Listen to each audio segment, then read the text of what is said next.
Hi, I'm Shannon. And I'm Nicole. Welcome to our Lateover, where we eat yummy snacks, Share binge-worthy entertainment, play games, and gossip. But you have to go home early because we're not allowed to have sleepovers. So let's get going before your mom gets here to pick you up. Everybody, to another episode of Lateover. We're so happy to have you back for episode 10. This is Nicole.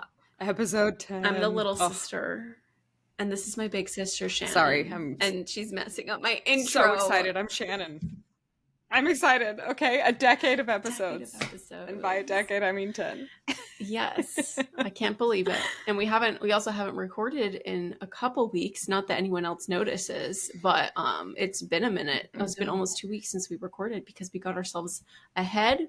We keep kind of getting ahead and then we kind of like get back to normal, which is, you know, part of podcast life, a little behind the scenes that everybody wants to hear about what it's like. Yeah, I mean, it has worked out that we've been ahead because then, like, Nicole almost died this time, and we need to hear about this because we needed the time because we almost planned a funeral here. So, okay, literally, first of all, I want to say, I don't know if anybody could tell. I feel like only I can tell, but I could see it in my eyes. The last 2 episodes that we recorded, I was very sick. Both episodes. And that's a long time span, by the way, because that was like 10 days apart. We did it. It was like 2 weeks from yesterday. So it was on a Saturday we recorded one, and then we recorded another one on I think a Tuesday. So they were kind of close together, but we were also like just recovering from both of us being sick the week before. And so that Saturday, that day that we first recorded, I was totally fine walking through Sam's Club, and out of nowhere I was looking around to see if there's any empty boxes because I thought I was going to throw up, and it was out of nowhere and it consumed my whole body. And I know what I feel like when I'm going to throw up, and I thought 1000% I'm going to throw up, and this is going to be the most embarrassing thing in my life because I'm in the diaper aisle of Sam's Club. And so I am looking around for boxes, but it lasts only about probably a minute and a half, and I'm like, okay, that was weird, but okay. I felt pretty much fine the rest of the day. During coming into the evening, I was feeling a little bit rough. We started recording that night, and almost immediately after we started recording, I just felt flu-ish. I had a fever feeling. I really wanted to just pass out and go to bed. And we stopped recording, and I literally said to Shannon, I feel so sick. I have to go right now. Yeah. And so then I went and I had like a whole fever situation. I'll try to speed this story up. Okay. But then over the next few days, I was going through these weird waves. Like for a couple hours, I would be super, super sick. And then for a couple hours, I'd be totally fine. And so I was very confused about what was going on. But at the same time, I also had this horrible canker sore that was getting worse. We didn't even catch on film when it was the worst that it was because it kept kind of forming up and then completely peeling off. And so I actually talked to several doctors about it, and everyone said it was different things. No one has any idea what it was in the end. But luckily, I did get a doctor to write a topical antibiotic ointment for it. So we talk about canker sores pushing you over the edge. Now I'm wondering if the canker sore is infecting my whole body and I'm going to get sepsis or something. I think you get sepsis from that. Yeah, you can. Yeah. So anyway, well, I thought it was a staph infection, and I still and that would make your whole body so freaking sick, like if it gets into your bloodstream. So I mean, it but the thing is, I ended up talking to the doctor about it the next, over the next few days. It was going up and down. But then on Thursday afternoon, it hit me. Like I was at work and I was like, I can't do this anymore. And so that's when I made an appointment with just a virtual doctor. And I was like, I told her everything that had been going on.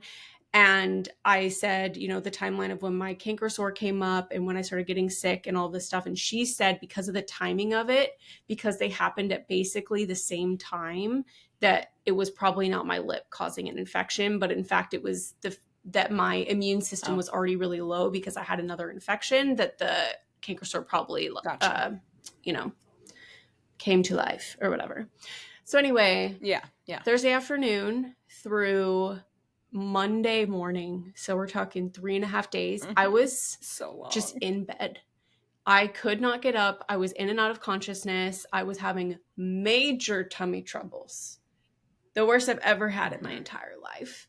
And nothing was stopping it until finally I remembered that I had Zofran. And I was like, let's just see if something will stop what's going on.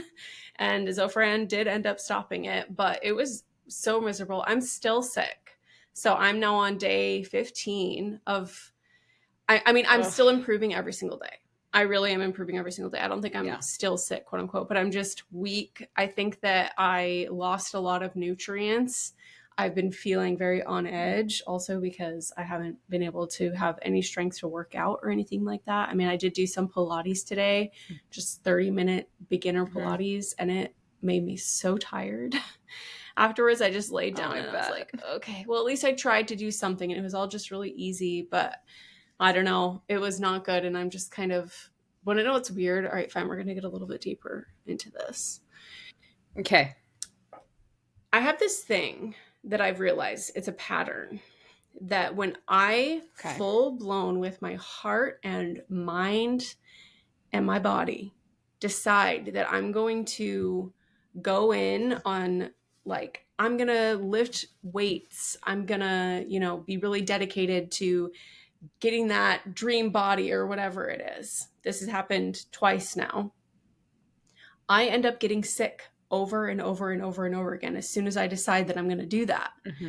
And then another weird thing that I'm like, I don't know if it's connected or what, but also I get sick on vacation a lot. Like a lot of vacations that I really look forward to. I do know that. I just get sick out of nowhere. And so this is not me trying to feel guilty, because I know I even talked about that a couple episodes about like feeling guilty about being sick. It's not so much that, but I'm just kind of like, this is so weird that when I'm really starting to dedicate myself to being healthy or reaching some type of fitness goal, because this happened in October as well. I got a new workout plan from Chip. I was going really, really well, super motivated to track, protein and everything like that. And I got sick, and the sickness just kept coming and coming and coming. And then it just stopped. And by that time I wasn't really doing much. And then I recommitted myself at the beginning of February, got sick less than a week later, had less than a week feeling okay, and then have now been sick for 2 weeks. So I'm kind of like, okay. Yeah. So like lifting equals you might die. Apparently. Like what the heck? So I'm trying not. Or maybe your body's like, no, we're perfect the way we are. Thanks. I know. My body's like, thanks, but no. So I don't know. Pass. Or I don't know. Ugh. So anyway, well, I'm a little bit bummed because even it sounds like the flu. Even in the last episode, I was like, I'm tracking protein so well. I've been doing so good. And through my first sickness, I was still like no, I didn't. There was a few days that I could not do it because I couldn't eat anything. But then now I'm trying, but it's almost like there's a little bit of the fuel burnout, and it might just be still being sick, but it's been like 10 or 11 days since I've tracked protein and calories, and now it seems like this insurmountable mountain again, because I was like just getting into it, so it feels like I have to. You were on so much momentum. So I have to get the momentum back, but now I'm like, I have to do it secretly, and I can't tell anybody, or else my body will hear me and make me sick. Wink, wink. I'm not doing anything about it. Yeah.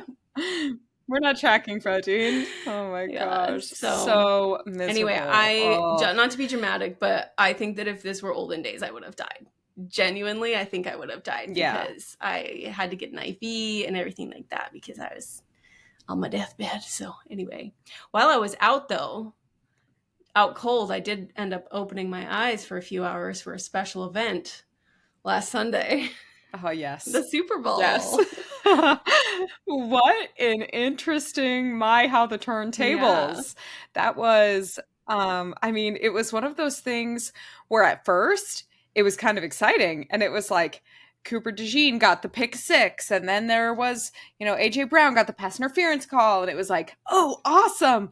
And then time kept going on, and it was like, oh, ouch, this is a little sad.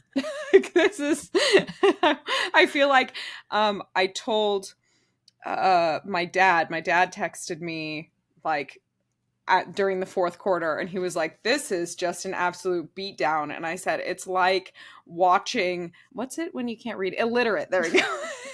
An illiterate teenager try to take the ACT. Oh my god! Like I feel like the Chiefs have been pushed through to win every single game, and they made it to the Super Bowl. The NFL got tailored to the Super Bowl, and they said, okay, have a good game. And the Eagles just absolutely destroyed. And so at least we didn't have to hear Travis say, you gotta fight for your right to party. But he did have to leave in that ridiculous sparkly shirt. And I just... So it was a little sad. My favorite thing about the whole thing is, I don't know when you started watching the Super Bowl, but I was bored out of my mind. And so I turned on the Super Bowl very early. And so I was watching it like 2 hours. Yeah, we had it on early. And I was locked in. True. You know, I wasn't doing anything. And it was all about the Chiefs. Yeah. They didn't feature anything about any of the Eagles players. It was all just like Pat Mahomes and Travis Kelce. And it was the Travis Kelce, Pat Mahomes show the whole way through. And so it just made me giggle because it was like this whole thing was centered around them. And they got more and more annoying the more features that they had before the game, that I was like, okay, now I'm actually annoyed by them. And then I just felt kind of sorry for them. But nothing is as good. Saw the humility. As like all of the TikTok edits that I've been seeing of all the times Patrick Mahomes get just absolutely annihilated by the defense. He did that when the Eagles defense guy hit him in the helmet on the way down and it didn't get called. And it was like, 5 games ago, somebody breathed in Patrick Mahomes' direction and they called roughing the passer. And he was just, he got taken to church on Super Bowl Sunday many times. And that sparkly shirt, the walk of shame that Travis had to do. I did listen to New Heights this week. Did listen to Travis and Jason talk.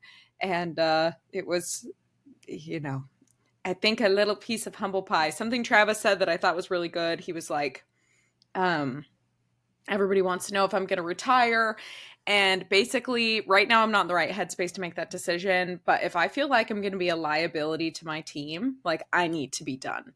And there have been a lot of TikToks about how horrible he played in the Super Bowl and like the whole O-line jumping and getting where they needed to go. And Travis is like 3 seconds behind, which makes a difference. So, here's the thing. The sparkly shirt of it all. I am not a football expert. I watch football when it's on. Yeah. And I'd like to get more into it. I'm dabbling a little bit more, but I don't know that much about football. But all that I will say and comment on is it felt like the entire team was 3 seconds behind. Like, it felt like the Eagles were running circles around them. Like, they had no idea what was going on. And the Eagles were like 10 steps ahead. And it was like, are they on this planet? That's what I'm saying. I think 12 games that the Chiefs won, and they only lost 2 games. One of them was the last game of the regular season. They had already clinched the AFC, title, so they got the bye week and the home. So they let the Broncos win, essentially. They didn't even play the Broncos. So they beat them once, and then the Bills beat them once early on. And so every other game, though, they won within 1 score at the very end of the game. And really, if ref calls would have been different, most of those games would have ended up differently. So that's what I'm saying. I mean, I really think the NFL is an entertainment industry. Yeah. It's not a sports league. It's an entertainment industry. That's what it's even licensed as. They know, but I think that the Taylor Travis of it all has kind of been, the washcloth has been squeezed as hard as it can be. And people were sick of it. And also people were so saying the NFL is scripted. The Chiefs got there, without having to work for it. The refs are on their side, all the stuff. And so the NFL's like, well, we have to let the Super Bowl be a real game. Yeah. We cannot just give it to the Chiefs. And the Eagles, they played their butts off. I think they said the Eagles are the heaviest offensive line in history. Yeah, I think they did say that. Yeah. They're all 350 pounds. That's insane. And yeah, I mean, I'm surprised more people didn't get absolutely toasted, absolutely injured because it was oh, this is the big leagues and like a college team. It was so bad. Yeah, ouch.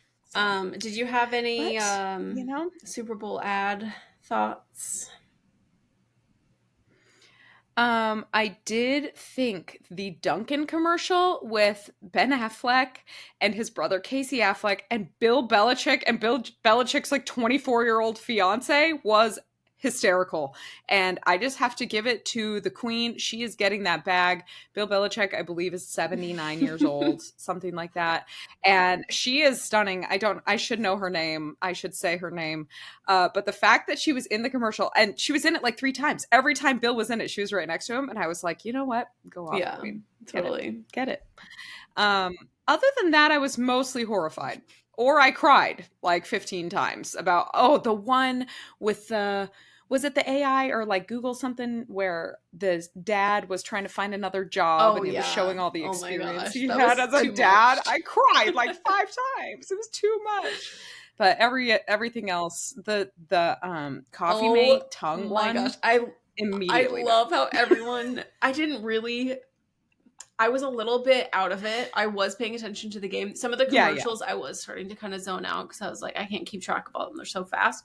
But that was one that I wasn't really paying attention. And then I just looked at the TV real quick. And I was like, why? Is this a fever dream? Like, what? Why is this happening to me? And then I kind of blocked it from my memory because I was like, okay, that was the weirdest thing I've ever seen. I didn't even know what it was for because I was so horrified I didn't want to find out. But then everybody starts doing all those like TikToks of them just throwing away their Coffee Mate. Uncalled for. Also, the boobie commercial that was about breast cancer, and it just showed all the boobies. Like, all 3 of my sons were up still watching. Like, McCoy had gone to sleep, but my kids were there, and it was like halfway through the commercial, and Weston, my 6-year-old, is like, why are they showing so many breasts?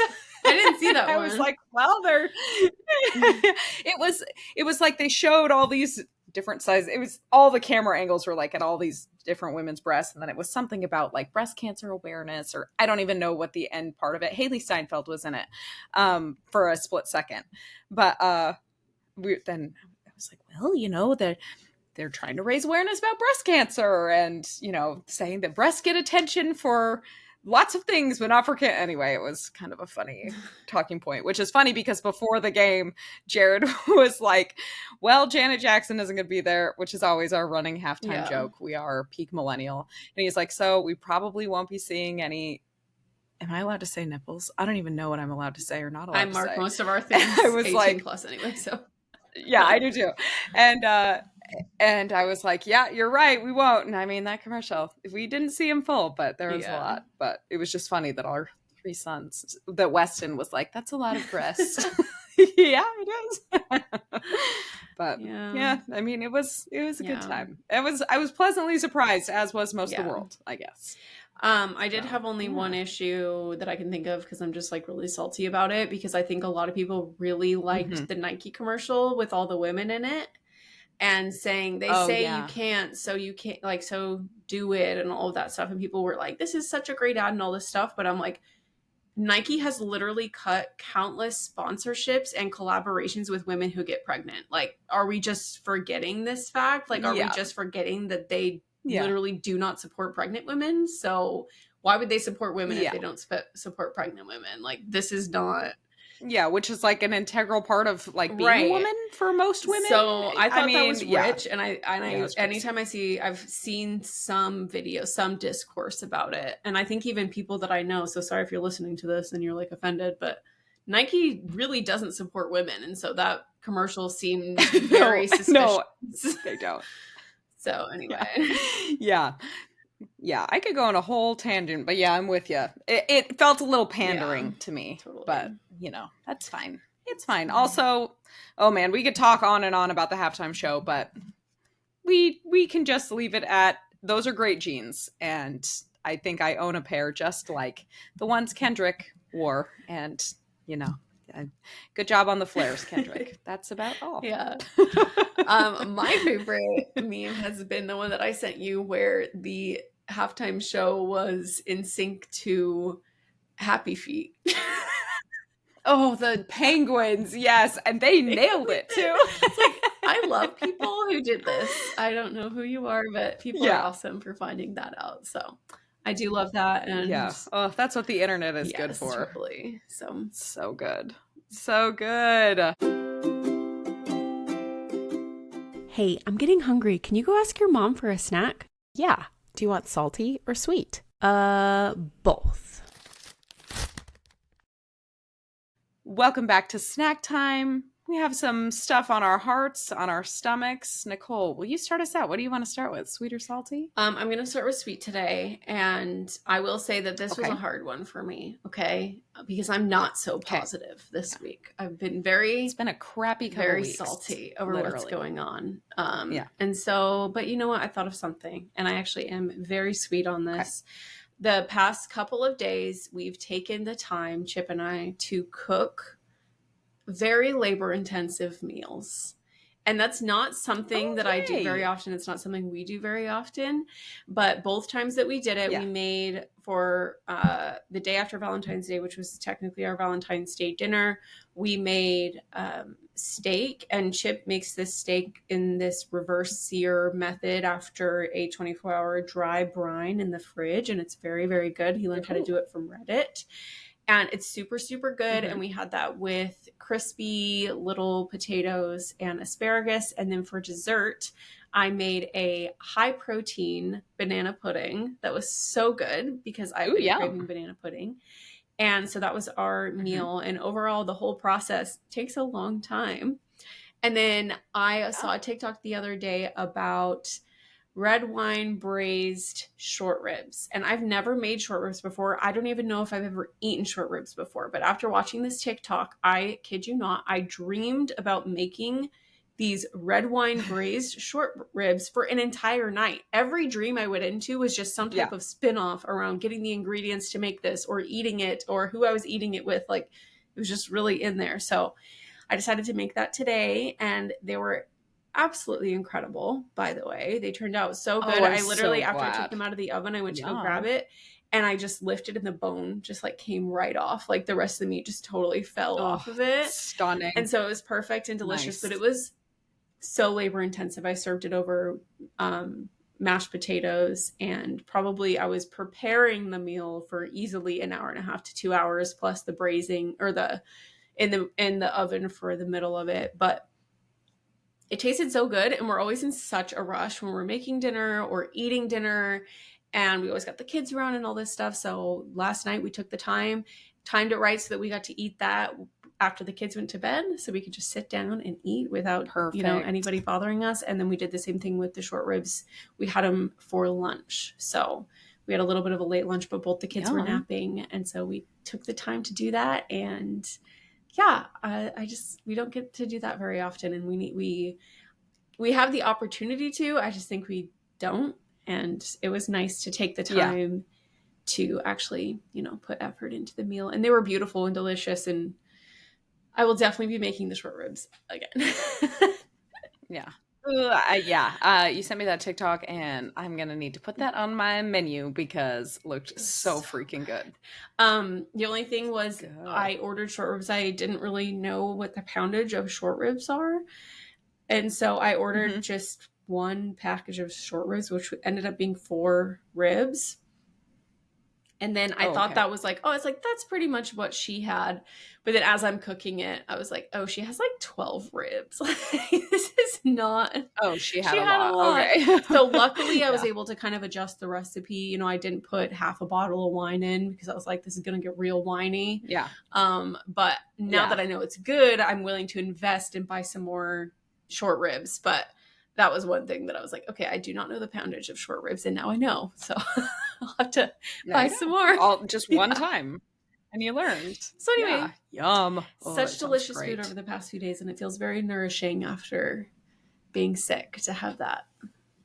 I bet. Your body is telling you exactly what it needs. That's why I was dreaming of those ribs. Oh my gosh. Totally. It's like, make these now. Yeah, so what are you sweet on? Yum. Today? I am a chronic home reorganizer, and it's one of my biggest talents, I will say. We bought this house when we only had 2 small babies, and we bought it and we're like, well, we'll probably live here 4 or 5 years. We are on year 8 and we've had 2 more kids and they've gotten just humongous. And I love my house. I literally cannot complain about my house. I love it. I've loved it since I first saw it. But I am constantly having to rethink rooms, rethink who's sharing rooms with who and how we're using our space to be the most effective. And it is hard to puzzle out, but I have visions in my mind and I'm like, okay, I'm going to make this work. And we also have a couple of like awkward parts in the house that it's good space. It's just kind of hard to figure out. So this past week, with a bit of help from Nicole via Marco Polo, I was able to do some reorganizing. I got a new little book nook set up in our hallway and just kind of move some things around. And man, every time I do it and we're functional in it, it feels so nice. And I'm like, man, I am good at this. And I'm making our house a home and it's livable and we're using the space that we have. And I'm not just like, oh, we need a bigger house, because that's really not the answer. It's just we need to use the house we have better. And I'm really good at that. And it feels nice. So that is nice. You are very good at that. And also, did you ever end up did you end up ordering more shelves, or did you find anyone who had old ones, or are you just waiting? No, I was looking to see if somebody in my neighborhood had any bookshelves that they were getting rid of. Like I asked our Facebook group. One of the moms in the neighborhood is actually moving this past weekend. She said she would let me know. She had one that she may or may not have been bringing to her new house. I don't know. But I really don't think I need one right now. I did end up buying 2 just really cheap nightstands for 2 of the boys, just so they could they're the 2 that share a room right now. And that's our other problem, is we always have to be moving who's sharing rooms with who based on when they have to wake up in the morning, and all the schools start at different times. So the 2 that share a room, I was like, they just need to have a little space that's just their own, like a drawer and a basket, and put those together. Bada bing, bada boom. They were like $30 each, and they look really cute. The kids love them. So that's all that I spent. That's the only money I spent. Nice. So lots of rearranging, and that's a feat to not have spent any more money on rearranging. Yeah, trying to use what I have and just use my creativity, and it is something that I kind of enjoy. It's the efficiency. I really like maximizing efficiency, and when you're a stay-at-home mom, and my efficiency or how my home operates that's a lot of what my job is. So it's kind of like a nice result to have. So I love it. So yeah. All right. What is one of your salty things? I tried. I know you probably were like, and this, and this. I'm picking one of my one that's going to cut me a little bit less deep. And okay. So have you heard of the poppy controversy that's been going on? Oh my gosh, with the vending machines. Yes. Okay. So what I'm salty about is that people are salty about this. Totally. I have a lot of thoughts on this. Let me try to organize it. People are mad because this was extravagant. Okay, let's just start there. Since when is a vending machine extravagant by any means? Like, it's a vending machine. Like, it's basically a fridge. And honestly, a fridge would probably be more extravagant, because have you bought a fridge recently? Like, those are very expensive. But anyway, people are mad because it's extravagant, whatever. And then it was Olipop, which, okay, I don't know if you've ever had an Olipop, but they need to sit down. Olipop is not good. They have no room to talk. And I'm kind of somebody who is not a huge soda drinker. I do drink Poppy. I think Poppy's very good. And I'm very picky about drinks. And I'm not saying that everybody would like a Poppy, but for me, the fact that I like Poppy is kind of a big deal, because I really don't drink soda. I don't like seltzer water. There's a lot of things that I'm just picky about it. So Olipop started this rumor that each vending machine costed $25,000. Which then Poppy came back and was like, that's definitely not true, which I believe them. Who is paying $25,000 for a vending machine? Like, let's get real. But the whole thing, too, is people were like, they're giving these to their influencers, but all of their customers have to pay for it. It's like that's how the world works. Like you have to That's how influencing you have to pay is. for things because you're not an influencer. Yeah. And I feel like this hate towards influencers might be part 2 of my saltiness, because now I'm like, have I ever been salty about influencers? I don't know. But at this particular moment, I'm like, influencers are there because of us. Influencers are in their position, and people are like, oh, influencers are so whatever, extravagant, or whatever they want to call them. But it's like, when you appreciate what being an influencer really is, an influencer is somebody who convinces people to like them. And that's a talent. Right. And then not only do they convince people to like them, and it takes a lot of work. It's a lot of work. Not only do they convince people to like them, then they convince people to buy from them. And people think that this is some type of snake move. It's like, no, this is just a small business. Yeah. Every business that's ever existed has operated on marketing and funds and doing new things and keeping people engaged and keeping people interested. That is what an influencer does. And so people being mad at influencers, and from what I read, it was 32 influencers and Poppy fans or something like that. So I don't even think that every person who got it was a quote unquote influencer. I think there were also people who really liked Poppy.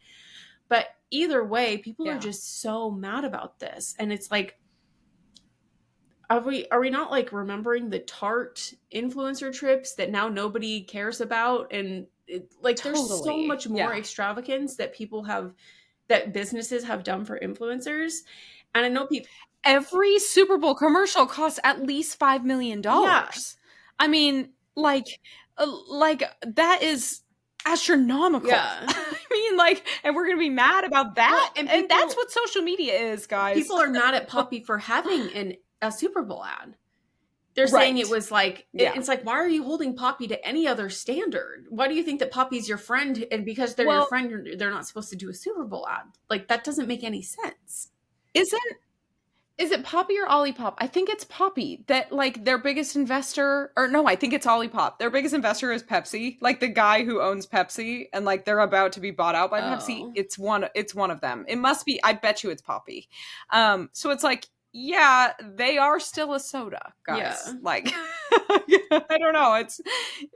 Every influencer you see. I mean, heck, Zachariah, one of our absolute favorites, got some sort of, was it Crown whiskey? It wasn't Crown. It was a different whiskey. It was tequila, and Popeyes? Yeah. You're right. It was tequila. And Popeyes.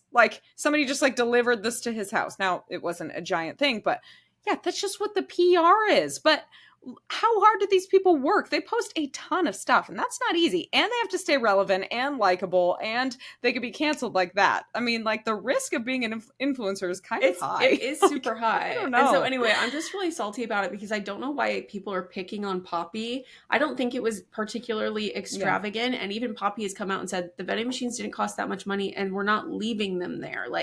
We delivered them there for the Super Bowl, and we're going to be taking them away for future, they're going to reuse it for different marketing purposes. Right.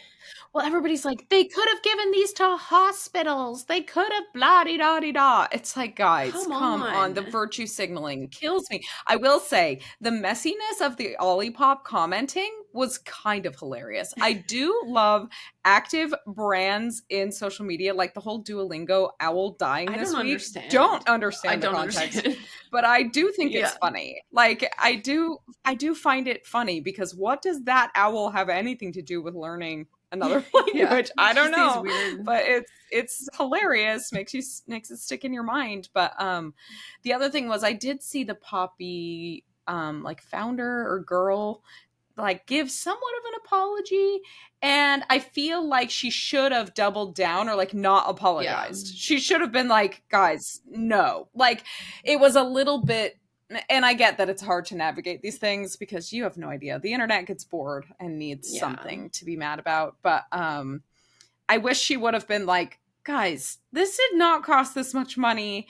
We're excited about our brand growing. These things are going to be reused. Calm down. I don't know. I feel that would have come across better than kind of I think she did say exactly how much each one of them costed. I think I think that was one of her first points. She was first of all, these did not cost $25,000. But even if it did, we're talking about any other soda brand on the planet. Coke probably had 4 Super Bowl commercials. Like, why does it matter that Poppy has a Super Bowl commercial, or like they feel like Poppy needs to give free drinks to hospitals? I'm not saying that they shouldn't do that. Sure, like do whatever you want, but I don't think it's like, oh, Poppy, here's 400 other things you could have done besides this. It's like they're not really thinking about that, and no brands really are thinking about that. And if they did, they would have branded the whole thing, and it would have been just another publicity thing. Like, it wouldn't have been out of the goodness of their hearts. And everybody would have been like, oh, this is so transparent. Right. You're just trying to do the, like, you can't win. Yeah. So totally. Anyway, I'm sticking up for Poppy. And guess what, Poppy? I would love to be sponsored by you. And I drink Poppy every single day, and I love it. I think it's delicious. Yeah. I love their Doc Pop. I just tried their cream soda that I thought was pretty good. And the only one I don't like is their lemon lime. But guess what? I don't like Sprite. I don't like that flavor. It reminds me of being sick. So they nailed it. It tastes just like Sprite. I just don't like that. And yeah. Anyway, I did see they had some new variety packs at Sam's. So I've only drank it a few times, and it's because on your recommendation. I just have very expensive beverage habits. So we got to pick and choose our beverages. True. See, I drink less of their like fruity flavors, which I think is normally what's on sale at Sam's Club. I like their classic flavors. I love I don't even know why I didn't mention their like root beer. I'm a root beer girly, like through and through. I'm obsessed with root beer. If I'm at a restaurant, it used to be Dr. Pepper. Something changed with me. Now it's always root beer. It is the most elite soda to me. And so I love the Poppy root beer. It tastes amazing. So anyway, I'm sticking up for them, and I think that people need to just like chill out and stop hating on influencers and stop hating on influencer marketing, because it exists because it works, and it exists because every single one of you who are mad about it, like, that's why it works. You consume it. Yes. Yeah. So I'm with you. Yeah. I'm smiling. My salty is also like social media centered. Okay. This is so funny. Mine is misinformation, particularly on Facebook. And now let me be clear. Okay. I'm not going into like censorship and like misinterpretation. Okay. That's not what it is. I'm talking about blatant lies, particularly on Facebook, that usually a particular generation reads and thinks it's true. And it's like, guys, this was written by AI, posted by AI, and you believed it. I'm going to give you an example. A couple of months ago, we were at my in-laws' house, and my father-in-law was like, did you guys see that Andy Reid is leaving the Chiefs to go coach BYU? Now, Andy Reid is Mormon, BYU, Mormon. And I was like, I don't think so. I follow the Chiefs fairly closely. Why would he do that? He said, well, I saw an article on Facebook, and I was like, I don't think so. Now, he is a victim of this thing, because how well you see an article like today. This is my other thing today. Jared was like, look at this article. It says that 3 refs from the Super Bowl have been fired over bribery accusations. And people are demanding that the Super Bowl is replayed. And like, this is probably going to happen. This is what this article said. The comments, I simply, Aunt Petunia, Aunt whatever, get off of Facebook, because this is not real. And what other things are being posted that are just blatantly lies? And again, it's not misinterpretation, it's just lies. I have one, and I see crazy. Them all the time too, and I click on them for the plot, because I'm like, there's no way this is real. I saw one that is stuck in my mind right now that was like Chapel Roan, that's how you say it, sorry. Chapel Roan was so stinky at the like Golden Globes or something like that. Whatever. What was the most recent award show? The Grammys. Like Chapel Roan was like, why can't I say her name? Chappelle, like Dave Chappelle. Chappelle Roan. Chapel Roan? Okay.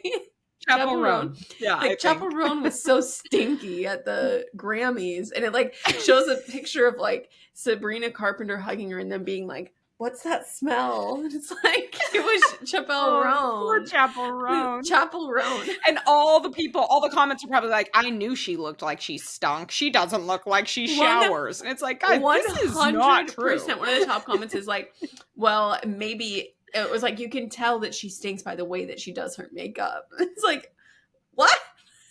Oh my. And you're like, it's their profile picture is like a cat. Like, okay. All right, guys, come on. We need a little bit of critical thinking here. But I will say, some of this, the whole thing is that that is crazy. That one's wild. But there is like the refs are fired. Of course it's going to get people fired up. It's like, see, it was real. What I suspected was real. And it's like, no, they just are trying to get you to click on their stuff, guys. Which is crazy because it's like we used to have to deal with misinformation, just like you're saying. We used to have to deal with misinformation and wondering, is this true?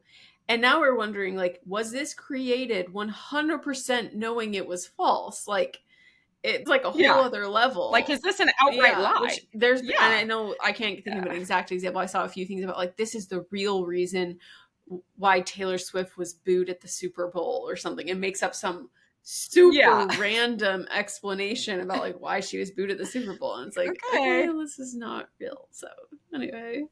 Not real. Oh my gosh. Yeah. So guys, let's just be a little conscious of our internet behavior. Okay. Just a little. If you read something and you think just too easy, there's no way that this is true, this is crazy, those words should make you think just for a second. Well, just for a second. Yeah. Do a little bit of your own research outside of the one article on the most obscure website possible, linked on Facebook. Yeah, just do a quick Google and see what comes up, because you'll probably find the at least another side, maybe not the truth. Yeah. Okay, I think it's time for pillow talk. Wait, does that sound sexual? No, it's just where we get a little deeper. Yeah, that sounds sexual. Welcome back to our first edition of Pillow Talk, where we are going to get a little deeper today. I shared a story last episode of just a tiny thing when I ran away from my husband, and he called me when I was running away on our technically first date. And I feel like that affected the rest of our lives. Like, that was a moment that I could look back on and see. And so that got us talking and thinking about these butterfly effects, or other ways to call them, or like sliding door effects, basically like one door open, another one closes, or one door closes, another one opens.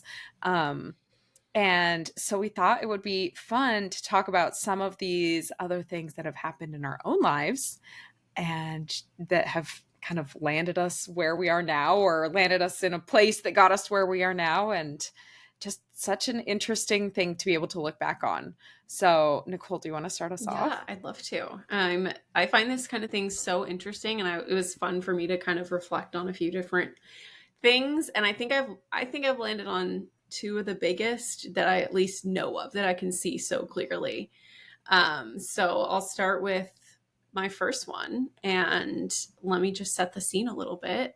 I served a Mormon mission, and I got back when I was, I think I was 20 when I came back. And I had worked a lot in high school. I had worked a lot in between my first and second semester of college. I even had a small scholarship my first semester of college and stuff like that. But basically, through my couple of semesters at school and on my mission, I had essentially drained my bank account, like totally. I went to school. I was able to pay for my tuition. BYU Idaho was fairly cheap. So this is like, it's not like, oh, I paid my $25,000 tuition by myself or anything like that. Like, I think it was like $2,500 or something like that I paid my tuition, and then I paid for my housing, and I legitimately had like $100 left. And so I had never worked while I went to school, but I basically had no other option, because I'm like, oh, I have to live. I have to eat. And I actually think at that point I didn't pay all of my housing up front. I just paid my first month because that's all the money that I had. But I needed a job right away. So I asked Shannon if she knew anybody, and it was actually Shannon's sister-in-law, Caitlin, who had worked at, it must have been the business office or something like that. She had worked for somebody in the business department, I think it was. And I think it was communications. I don't know where it was, but whoever that was, it was either them directly or they referred me to somebody else. And I got hired in the business department. And it was a temporary job. It was a temporary project that they needed somebody to help work on. And I worked for this guy. His name is Lane. And I basically was working on this project that was we were trying to help students. I don't know the details of it. We were trying to help students map out their classes with what they wanted to do with their lives or something like that. There was something that I was working on. Well, the project kind of slowed down, and it was only a couple hours a week, but it was what I could get. And after I had worked for them for, like a couple of months, they basically were like, hey, so this project is going to kind of slow down, but we need help in the internship office. And we're all kind of transitioning from the business. It was a business department because I was also weirdly like a TA for Business 100, which has hundreds and hundreds of students. So I helped grade Business 100 projects. And then that kind of transitioned into working in the internship office because a huge requirement at BYU Idaho, I don't know if it's in a lot of schools, but everybody was required to have an internship by the time that I went through BYU Idaho in order to graduate. You had to have one. Many of the majors had two. So anyway, I kind of went from this really small scale project that was just me to then working on like a small team at grading these business projects to then working in the internship office. And as that kind of progressed, I worked there for most of the rest of my college career. And I made a lot of different connections with a bunch of different people. Basically, when we had businesses or recruiters come to BYU Idaho, my team was responsible for being the face of BYU Idaho. So we would host these recruiters, and we had big networking events that we were in charge of as well, where we put these recruiters in different spots and they would hold interviews, and we would have kind of special recruiters or whatever that would come in, and they would require a lot more attention, but I got to know a lot of people. So I was doing that, but then through this, I found a position doing a web development position for a small company in Rexburg. I went and did that for a little while. But because of the connections I had made, I had really set my sights on wanting to work for USAA. And it was kind of competitive to work for USAA. They recruited heavily from BYU Idaho. But because I had this position in the internship office, I used my connections with my old boss. I was like, hey, I think I was even technically still hired by the school. And so I was like, hey, will you let me host this recruiters for USAA? Like, let me just be the host for them. I'll set up all their stuff because I want to interview with them and all this stuff. So anyway, now that I'm saying this, I'm like, was this illegal? I don't know. But basically, I made the connection. I was able to like get to know the recruiter really well, get to know a few of the recruiters really well. I knew the ins and outs of how their interviews worked. And through that networking, and also I kind of nailed the interview, not gonna lie. But through the, connections and the practice, like I knew kind of what the interview, it's not like I knew the interview questions by any means, but I kind of knew what they were looking for because I had that one-on-one time with the recruiter and I'd asked them. Now I wasn't asking them as a host being like sneaky, like she knew that I was going to interview for the job, but I kind of got to be it. I got to be kind of a shining star, right? So anyway, yeah. I was able to do that. And then I also, with some of the connections as well, I got another internship. And with both of those, basically gave me incredible experience as a software engineer. I did get the job at USAA. They moved me down to San Antonio, which is where we needed to be because that's where Chip wanted to go to school. And all of that stuff. So basically, when it all comes down to it, I was super, super broke, super, super desperate for a job that I took anything. That job, I think, had 10 hours a week, and it was going to help me just pay my rent, what I needed to. But it opened up these huge doors. And because of that, I got my first real big girl job that has given me the experience and everything that I have needed to switch jobs a couple of times since I started my career and kind of put me where I'm at today. So sometimes if you're broke, a lot of doors open. Totally. What is it? Like, creativity is the mother of all invention. I mean, it's kind of the same thing. It's like, oh, you're backed into a corner, so you got to do something. Yeah. And then from that comes the talk future. To strangers. Act so like I knew what I was doing. Just like smile and like, yeah, hey, I'm going to do the best job that I freaking can. And because I did the best job that I could, they moved me from one project to just like another to another to another. And, that's the last time I worked hard my whole life. Just kidding. Yeah. The last time. Yeah, because you phone it in all the time now. Oh my gosh. So anyway, that's my awesome. first one. That's a great one. Yeah. Okay, your turn. Nice. Well, mine are kind of connected, really. I mean, honestly, it's my life, so everything is connected. Yeah. But the first one I'm going to talk about, and I'll just talk about it in this context. I'm sure this will come up at other times, but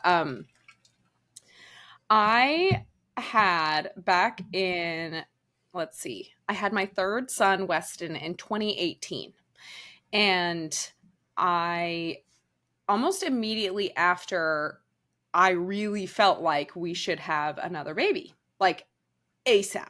Now, this had kind of been par for the course with all the kids. My first two are 20 months apart. Then my second and third are like 30 months apart. So still only 2.5 years. But it was like right after I had Weston, I was like, I need to have another baby. We knew that we could only have 4. I had to have C-sections, and my pregnancies were really hard and things. So anyway, I kind of put it off as long as I felt like I could. I just felt like this at the time, what I felt was like a prompting, but it was just like something pulling me to have or to get pregnant. And so when Weston he wasn't even 1. He was like 9 months old. We got pregnant, and it was just crazy because they were only going to be like 15 months apart, which was crazy. I immediately got incredibly, incredibly sicker. And I was sick with my pregnancies, but this was so sick. I had gotten in really great shape after I had Weston in that 9 months, and like the best shape I'd ever been in immediately just all went to crap. And anyway, I ended up in December. So I had been pregnant. We found out I was pregnant in August. And so it was in December. Finally, it got to our gender appointment.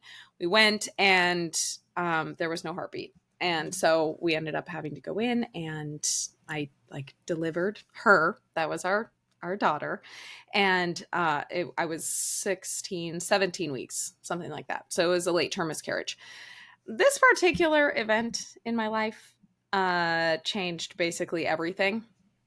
But the one that I am really pointing to is, I felt like I lost so much time. Like I went through almost half of a pregnancy, and I was so sick. And that was, part of the grief. I got through like more than my first trimester, and I should have been feeling better at that point. And I was so sad. So that happened in December of 2019, and March of 2020, I found out I was pregnant again. And, nothing else was going on in March of 2020 in the world. But 9 months later, we had our little McCoy, and he was our last baby. I removed my fallopian tubes when he was born during my C-section. I said, I ain't never doing this again. And it was, kismet that we got another boy. That's a whole other thing. But my little McCoy is the shining light. I love all of my children, and I like them all different amounts depending on the day, the time of day, whatever. But McCoy and I have always just been like, we just click. And maybe that's how everybody is with their youngest. I don't know. We all only have one youngest, so maybe that's it. But he is so we just get each other. We just look at each other and laugh. We have he's 4, and we have all these little inside jokes. And it is just looking back at everything that's happened because of this miscarriage and a lot of changes and a lot of grief and all these things. But if I would have had that baby, I would not have had McCoy. I would have had my fallopian. I mean, it would have been the same thing. I would have had her, and I'm sure she would have been amazing, and I would have gotten a daughter and all these things. But like, that little McCoy is just so special, and like, just is the perfect ending to our family.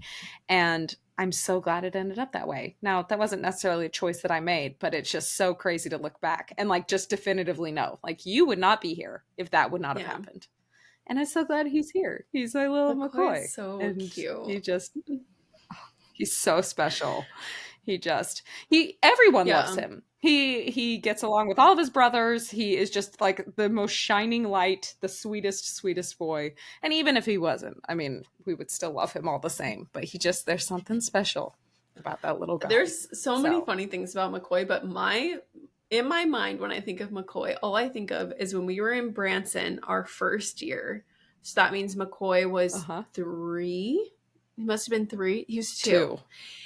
No, he was 2. running around the house by himself for like 30 minutes, just going like this. Like, sorry, everyone had to see this, but he was like running with his head. He was leading with the top of his head. Wherever he was going, he'd lead with the top of his head. And just like he was running like this with his little hands up like this. And he just did it by himself. Didn't need anybody, didn't talk to anybody, didn't even want anybody to watch him. He was like, this is too fun. And he was just running circles. Yeah. Just like doing his thing. Having a great time. Having the time of his life. And I just, once again, I mean, whatever it means or whatever, but I just love how McCoy is just like, I'm going to have a good time, whether I'm by myself, whether somebody's watching. Like, it's just, I'm here for a good time. He's here for a good time. Everything he does is for a good time. And he is the funniest. Like, his comedic timing, he is a light. Yeah. So I'm so glad we call him, however, I don't know if you guys are this way, but nicknames for your kids, like, they evolve into a million different nicknames. And he is my little Toby Lovins. And that's all I can say. He is my little Toby Lovins. And he's like, Mom, I'm McCoy. But like, no, but you're my Toby Lovins. He's like, okay. Okay, Mom. So, love you, McCoy. Love that. With us as well. Me too.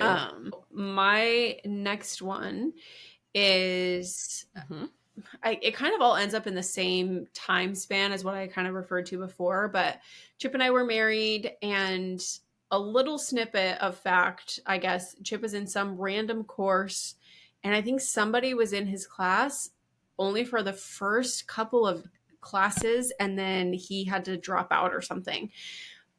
So Chip was just very briefly exposed to this person. And when he was talking with him, this might be all wrong, like this first part, but I think it's moderately true. So sorry, Chip, if it's not. But he just had a couple of brief conversations with this person, and this person had talked about this Army physical therapy program. And Chip had never heard about it. It wasn't even on his radar. We saw him, I mean, like his life, but also our life. We had decided he was going to go to like Idaho State University or something in Pocatello. That's where he wanted to get his physical therapy degree. And that was what we were kind of set on. But he was like, if I get into this school, I'm going to get paid the whole time, and then they'll pay for my whole degree. And yeah, we owe, 5 years afterwards, but to a couple of broke college kids, I mean, this is incredible news. And so we were super, super excited. Chip had a full scholarship his entire college career. He had a 4.0. I think he did get 1 A- in his entire college career, but Chip is extremely, extremely smart, doesn't even study, passes all of his tests. Like, he's just one of those people. And so when we looked at it and we looked at this program, and it's like, there's an average of $2,500 to $3,000 people apply every single year and only 28 students get accepted. And these people who apply are qualified students. So these are people who have, above a 3.8. Like, it's very, very hard to get into, but we were, we had all the confidence in the world. We're like, of course Chip's going to get in, naturally it's going to happen. I know you guys already know the end of this story, but not many people know the middle of it. And that is that Chip got past the first round in the fall of 2018. He got past the first round. He did his interview, and he might have done one more interview. But this whole concept was born, and I was trying to get a job at USAA because that was in San Antonio, and his program was going to be in San Antonio. I am literally on the plane about to leave to go fly to visit USAA, because back then they flew out their potential people, or the people who were interested in working there. I'm on the plane going to San Antonio. Chip calls me and he tells me I was rejected. I did not get in to Army Baylor. And I'm like, okay, but I had to go. We were on the tarmac or whatever you want to call it. And so I hung up the phone and I cried almost the entire plane ride. I was completely devastated because it seemed so promising. We really, really wanted him to get in. There wasn't much explanation of him not getting in. And it just felt very chaotic because it was supposed to work out that he was going to graduate in May. We were going to move down to San Antonio in June, and then he was going to start the program in August. Like, that's what you do when you go to get your doctorate. You just finish college and then you go. So anyway, this all sounded very, very devastating to us. But we had hope. And so I got the job at USAA in December of 2019. And then in February, at the beginning of February 2019, I was late on my period. And I found out that I was pregnant. And this was shocking news for us because for some reason we were shocked at how we could possibly...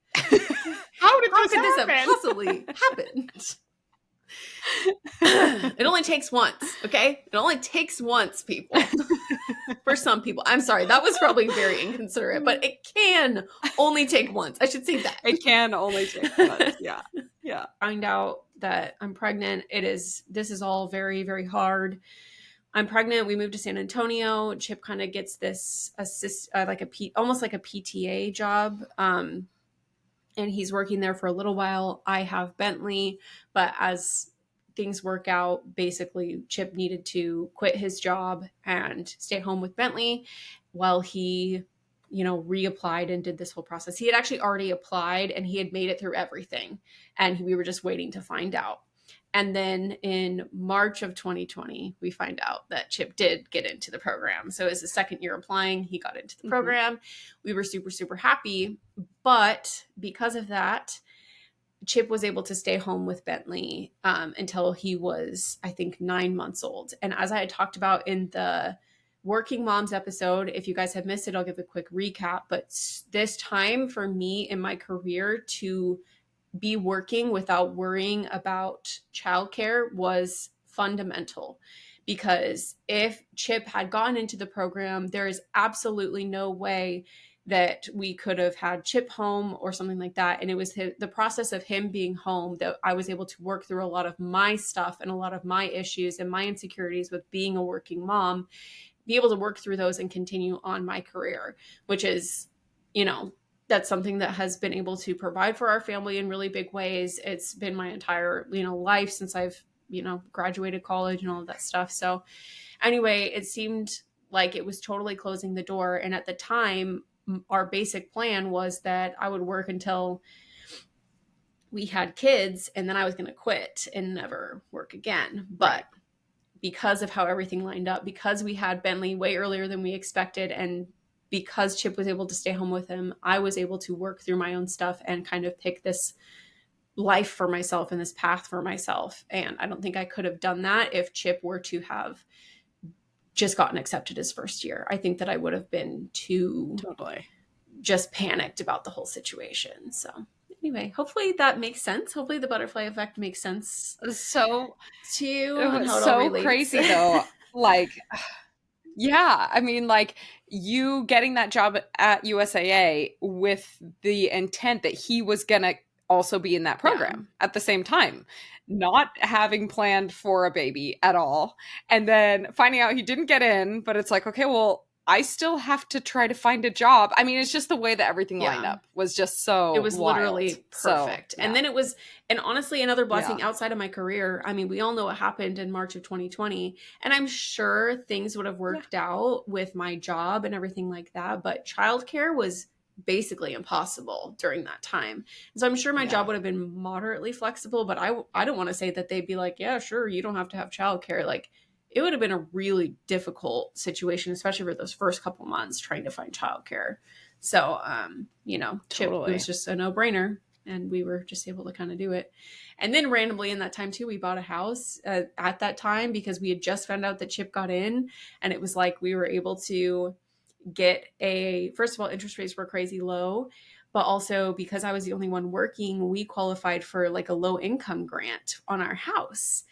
And so we were able to buy a house in 2020, super low interest rate. I don't think we would have been able to afford it for several years if it weren't for, you know, him not having a job and us being at that income threshold. And then because he joined the military, when we moved, we did not have to pay that grant back because he is military. Yeah. So I think it was like a $10,000 grant. Like we got like 10K. Like it was awesome. Yeah. So that also worked out because if he were in the military, we wouldn't have qualified for that, and we would have needed more cash in order to buy a house. So yeah, totally. So anyway, man, oh, I love that. Oh, it's like goosebumps. So wild, so cool. All right, what's your last one? All right, so my second one, spoiler alert, it's taken us 10 episodes. We've alluded to it, and you know, like just like my other one, I'm sure that this subject will come up more than once, but this is an interesting path to where I am in my life right now. So I want us to like rewind back to let's see, did I write it down? It was after I had Jax. So 2017. And we were living in Utah at the time. And we had 2 kids, and Jax wasn't sleeping at all. I think I had mentioned this also in my episode. I was on Instagram a lot, that I was so disconnected and depressed.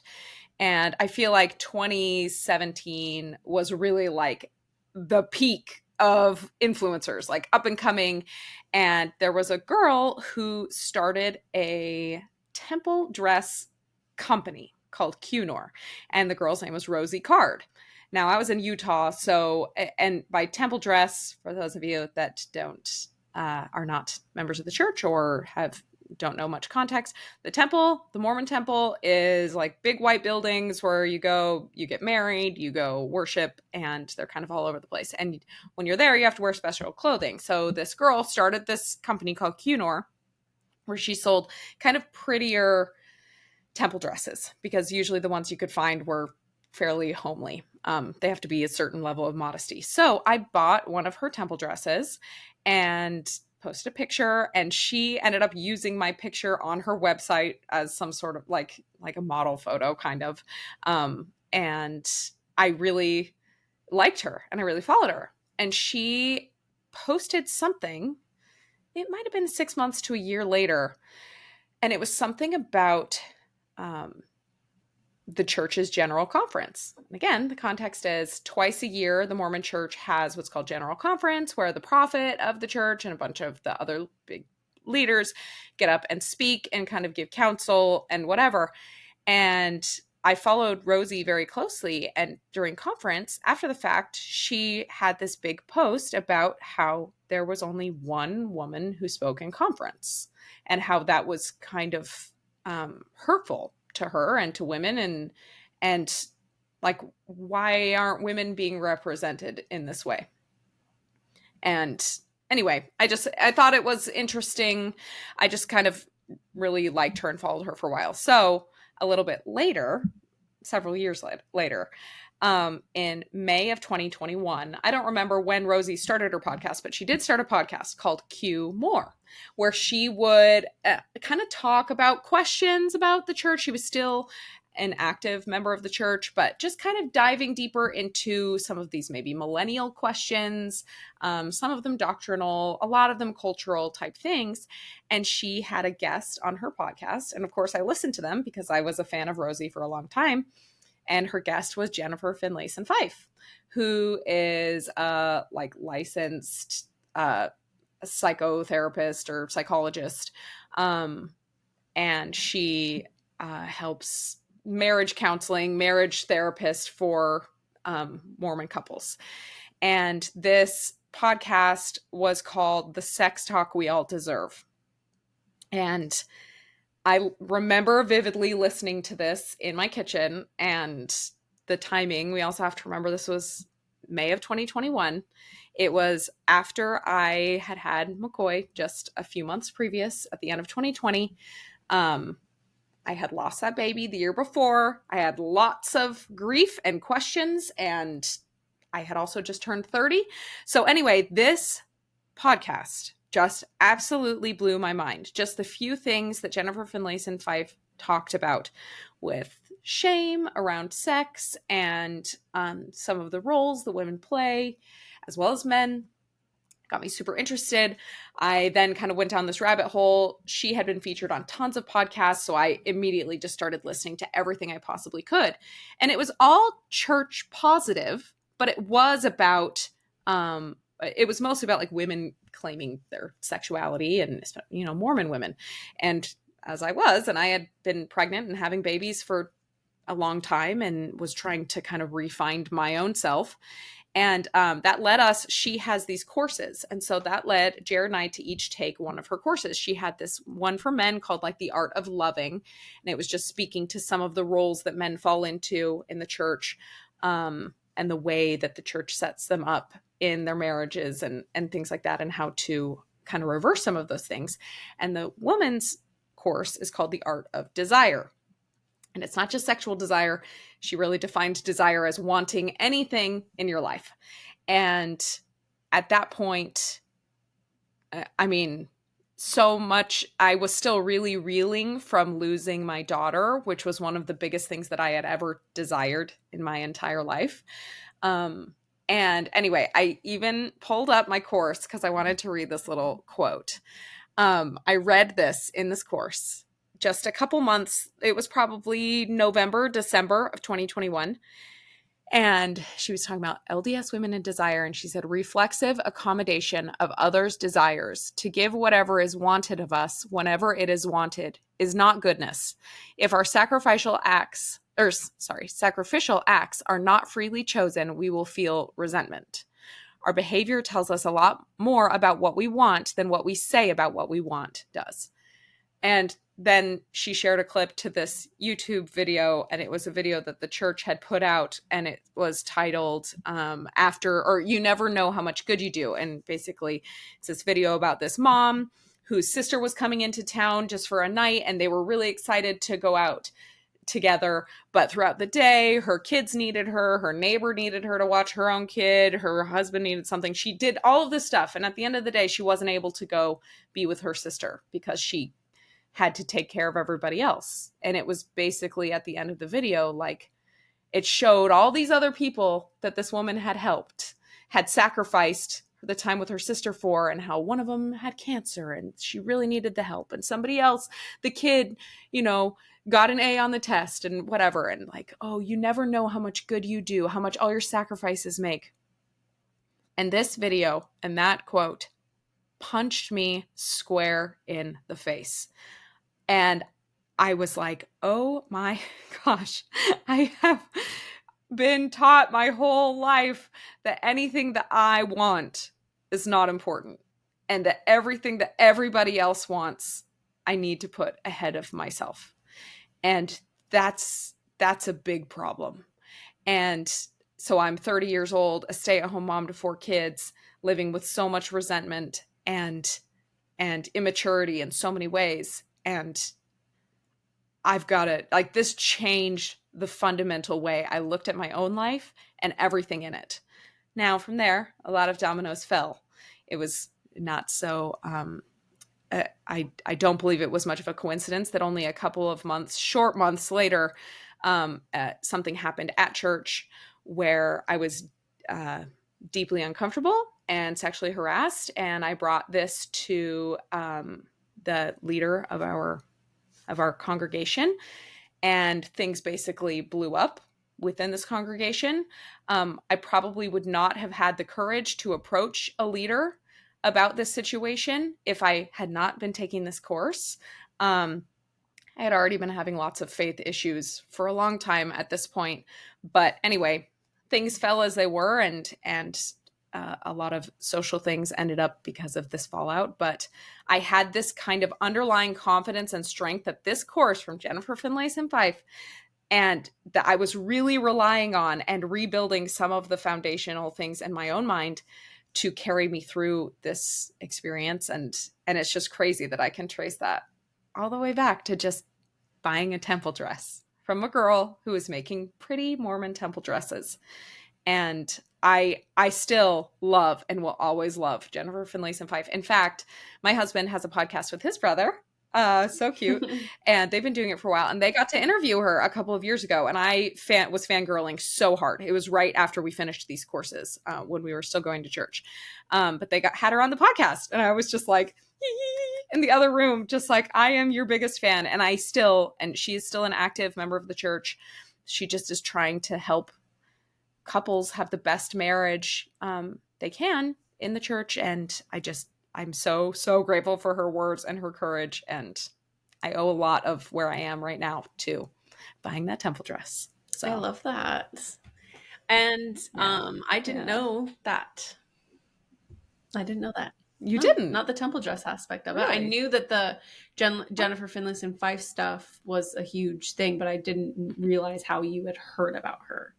Or maybe I did know it was on a podcast, but I don't know that it was Rose. I didn't know it was Rosie Card and that you had first started following From Rosie Card. Yeah, from all of that. So I love that. It just is so crazy that that's where I can really trace a lot of my my beginnings to where we are now. So really, you think you're doing what's right, and it could lead you to your whole life being redefined years later. But you know what? So happy.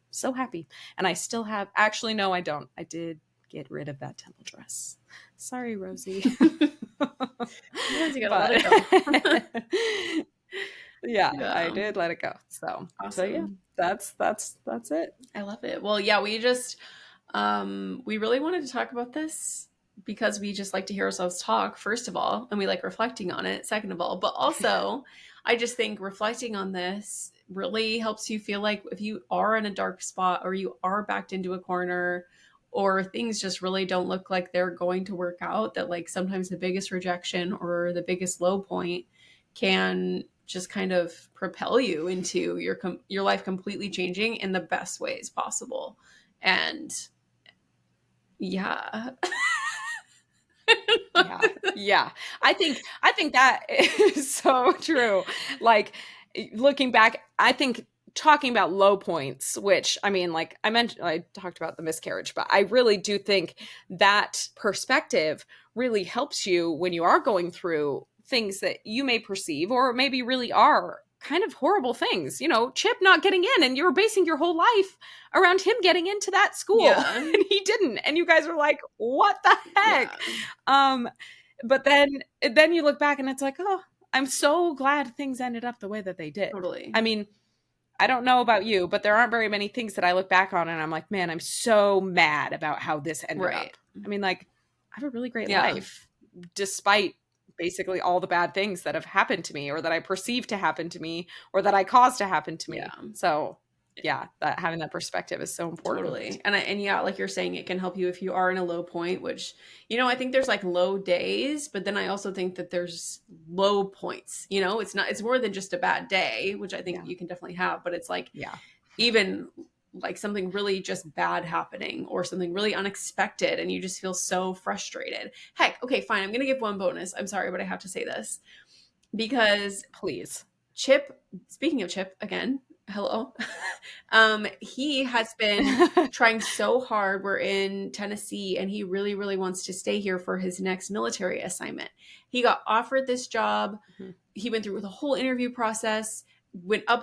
And finally, the last person who could have denied it and said, no, you can't do that. You can't switch jobs from this base, even though people have done this hundreds of times where they kind of switch jobs within the same base. It was going to restart our time.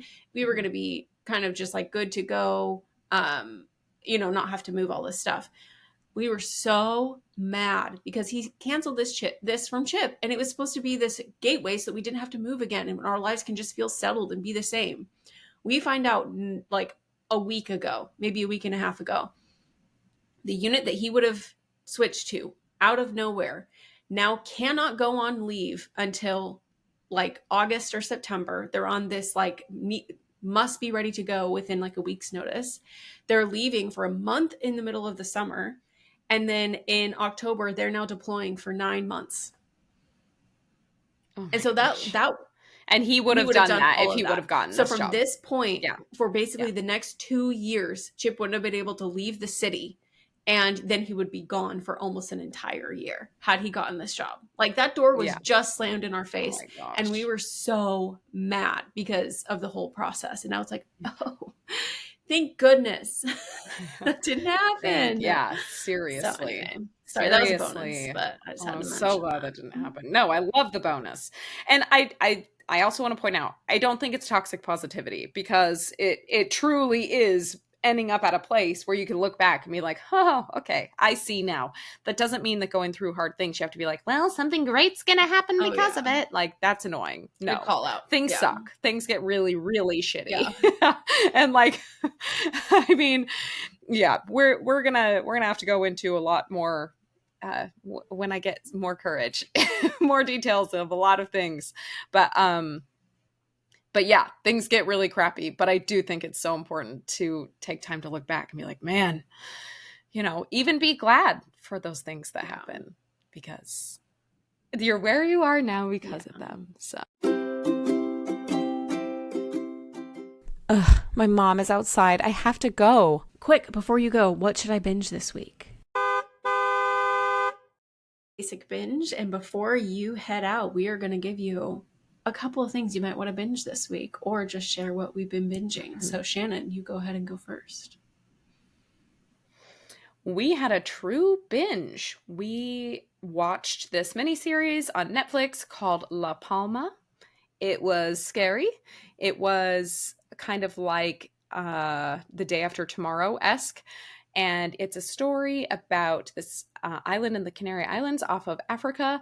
And this is like a real possibility, because if this volcano blows, this island will like basically crack in half and fall into the ocean. And if that happens, there will be like a giant tsunami that will go towards Africa and Europe and the eastern United States. So this little mini series was like the fictionalized, if this were to happen. It was dubbed. I think it was in like Dutch. Is Norwegian Dutch? Is that the same language? I think so. And I know nothing about that kind of stuff, but I think so. I think it's like Denmark and Norway are right now. I think they both speak Dutch. Anyway, it was dubbed pretty well. It wasn't annoying. And I think it was like 4 episodes, but we watched it very quickly, and it was scary, but it was good. I was locked in, and it's hard for me to like binge things much anymore. So that was worth watching if you're not going to be terrified. Granted, it did end, and my husband is going on a week-long dive trip in May. And I did cry at him. And I said, what if La Palma breaks into the ocean while you're on your dive trip? And he said, I will hold my breath. That is not helpful. Okay. So I was a little bit spooked out, but it was entertaining. So. All right. Well, I will definitely not be watching that, but that is nice for you. Yeah, you can pass on that. What have you been binging? This is what I've been binging, and I'm not necessarily taking it as a, like, you guys should binge this too. But for the first time, I watched the Kardashians while I was sick, and I've never watched it. I think I watched one episode of Keeping Up with the Kardashians when I visited you right after you got married. I think you kind of watched it back then, and I think we might have watched 1 or 2 episodes, but I was totally lost the whole time because I had never heard of these people at the time. So anyway, I watched the Kardashians while I was really, really sick, because I'm like, well, I've always kind of wondered what the show is like. And I was so fascinated by just everything in it. I'm like, these people, like, I don't even necessarily have negative things to say about them. It is a completely different world. So how can I talk negatively about a world I do not understand? Like, I have no idea. They're on a different planet. They're living a completely different just universe. So anyway, I was mildly entertained, and I was just kind of, I've seen obviously now I know who the Kardashians are. The first time I watched it, I had no idea who these people were. But I watched probably 6 or 7 episodes of the Kardashians, and I was like, these people have learned on the subject of selling yourself and on the subject of marketing. These ladies have learned how to do this. Yeah.